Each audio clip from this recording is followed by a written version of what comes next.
La récupération est toujours et plus que jamais au goût du jour. Et cette année, une des tendances au salon Broc et Puce, c'est le mobilier industriel. Pour aménager son intérieur, les meubles et objets en acier des années 20 à 60 ont la cote. C'est une tendance qui a peut-être commencé aussi avec les lofts, dans lesquels on meublait d'une façon un peu différente que dans les habitations traditionnelles.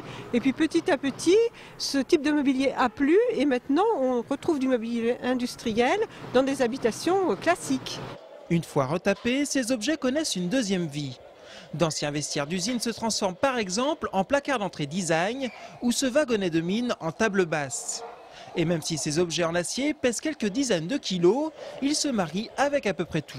Ça se mélange très bien en fait, soit avec du contemporain, soit du classique, soit de l'art déco, ça se mélange vraiment avec tous les styles. Après, faut pas non plus surcharger une pièce qu'avec du mobilier indus. Cette année, l'événement du salon, c'est aussi l'exposition qui a pour thème le cinéma. 4 atmosphères différentes ont été reconstituées autour de 4 films mythiques. Et là encore, le mobilier industriel est bel et bien représenté avec le film de Charlie Chaplin, Les temps modernes. Par exemple, on a un très beau banc, enfin un petit fauteuil du métro parisien 1900, c'est pas courant du tout. On a de la table à dessin, qui sont un petit peu les symboliques un peu de cette veine industrielle. Sinon du projecteur. Ce bec de gaz de la gare d'Orléans qui a été aussi... L'industriel aussi permet aussi de remonter des choses, c'est-à-dire qu'on prend de l'ancien et on le réadapte.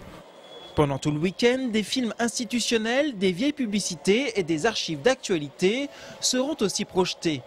Un florilège d'images que les visiteurs pourront découvrir confortablement installés dans ces fauteuils déjà bien connus de certains Angevins. Pour la petite histoire, il s'agit de fauteuils de cinéma qu'on a sauvés de la destruction de la salle Saint-Lô à Angers, qui était détruite il y a à peu près 1 an. Donc là, on est dans le patrimoine angevin. On a même des chewing-gums encore collés en dessous. Là. Donc voilà, là, voilà une réalité assez amusante.